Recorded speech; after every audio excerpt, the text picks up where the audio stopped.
기어 꾸민말, 꾸민말의 과거에 대해서 알아보도록 하고, 또 꾸미지 않는 진실한 말의 과거, 이 두 가지를 알아보도록 하겠습니다.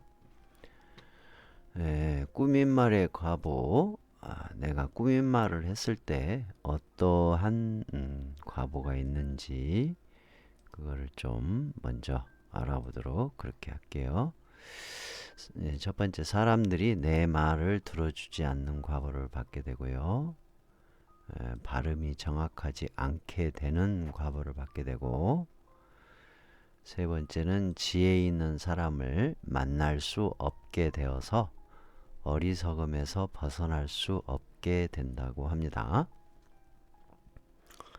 네 번째는 지혜롭지 못하게 되어서 사람들에게 질문할 때 정확하게 질문을 잘 못할 것이고, 또한 사람들의 질문에 대답을 명확하게 해 줄 수도 없게 된다고 합니다. 다섯 번째, 사람과 하늘의 신들이 신임하지 않아서 허망함과 고독감과 외로움에 시달리게 되고, 대인기피증과 같은 사람들과 어울릴 수 없는 그러한 질병, 마음의 병을 얻게 된다고 해요. 그 사람들은 이제 외롭거나 고독하거나 또는 대인기피증 같은 그런 상태가 되면 호소를 해요. 내가 이렇게 외롭고 고독하고 쓸쓸합니다. 그리고 또 이상하게 마음이 허하고 허망해집니다. 또는 사람들과 만나는 거, 어울리는 게 싫어집니다. 또 두렵습니다. 그렇게들 얘기하거든요. 그런데 그게 자신이 꾸민 말을 한 과보로 일어나고 있다라는 걸 모르죠. 그래서 사람들에게 꾸민 말을 계속 하면 할수록 허망한 마음이 생기고 고독감도 생기고 외로움에 시달리게 되고 대인기피증과 같은 그런 것이 생긴다는 얘기죠. 그러니까 예를 들어서 우리가 사성제를 성찰하면서 고성제를 성찰하면 할수록 허망해지면서 허무주의에 빠진다든가 또 우울해진다든가 하는 것도 사실은 과거에 꾸민 말을 했던 과보도 작용을 해가지고 고성제를 안 만큼 허무해지거나 쓸쓸해지거나 허무주의에 빠진다든가 그래서 그런 건 아니에요. 실은 고성제를 알아서 그런 건 아니고 과거에 꾸민 말을 한 것으로 인해서 그와 같은 인연이 되니까 허무주의에 빠지는 현상이 일어난다. 그렇게 보셔야 될 것 같아요.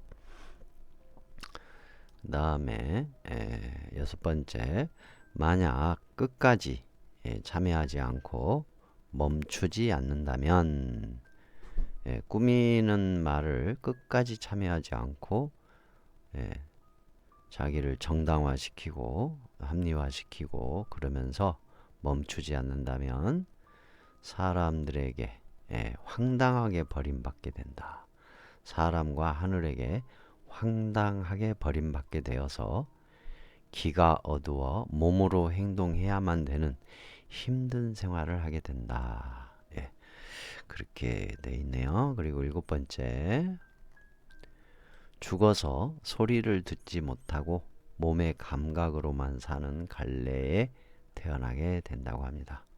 지금 죽은 뒤의 얘기죠. 이거는. 그러면 살아서는 어떻게 하나?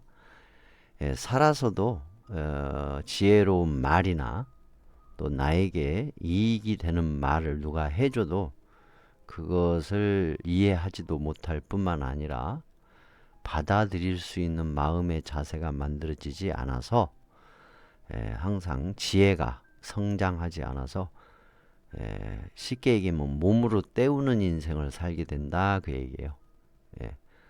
몸으로 때우는 인생을 살면서 고달프게 산다. 그렇게 된다. 그런 내용이라고 보셔도 될 것 같아요. 그러면 꾸미지 않는 진실한 말을 한 과보 현상은 하늘과 사람이 사랑하고 공경한다. 두 번째는 현명한 사람을 만나는 인연이 있으며 기뻐한다. 현명한 사람이라 하면 선지식에도 해당이 되는 말이죠. 선지식. 그러니까 꾸미지 않고 진실한 말을 하게 되면 현명하고 현명한 선지식을 만나는 그런 인연이 있게 된다. 세 번째는 항상 진실한 일을 즐겨 할 수 있게 되고, 또 본인 자신도 지혜롭고 현명한 사람이 될 수 있다.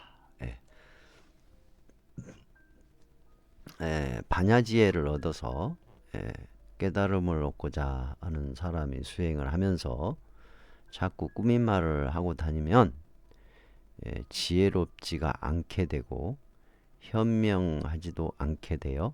즉 어리석어진다는 얘기예요. 그러면은 아무리 오랜 시간 애를 써서 반야지혜를 얻기 위한 수행을 해도 그 지혜는 얻을 수 없다라는 결론이 나오게 되겠죠.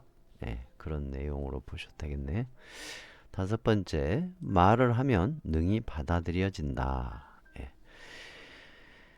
내가 좋은 말을 해요. 진짜 좋은 말을 해. 항상 꾸민 말을 하거나 거짓말을 하거나 이간질을 하면서 살 수는 없죠. 때로는 진실된 말을 할 수도 있죠.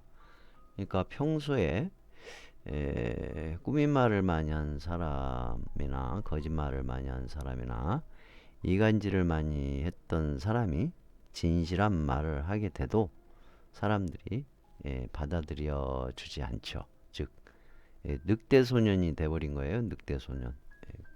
그런 내용입니다. 그 다음에 여섯 번째, 항상 남에게 존중과 애경을 받게 된다. 남에게 존중과 애경을 받게 된다. 일곱 번째, 항상 고요한 곳을 좋아하게 된다. 이제 꾸민 말 하지 않고 진실된 말을 하는 사람들은 오히려 혼자 있어도 외롭지도 않아요. 고요한 것을 즐겨서 좋아하게 되기 때문에. 그래서 거기서 또 다른 지혜를 또 증득하게 되기도 하고 성찰의 깊이가 깊어지기도 하고 그러겠죠. 여덟 번째는 항상 어진이의 말 없음을 사모하게 된다. 항상 어진이의 말 없음을 사모하게 된다. 즉 무슨 뜻이냐면 내가 말해 주기를 바라는 사람들이 많이 생긴다 이거예요. 말하지 않으면 말해 주기를 바라는 그런 사람들이 많이 생긴다.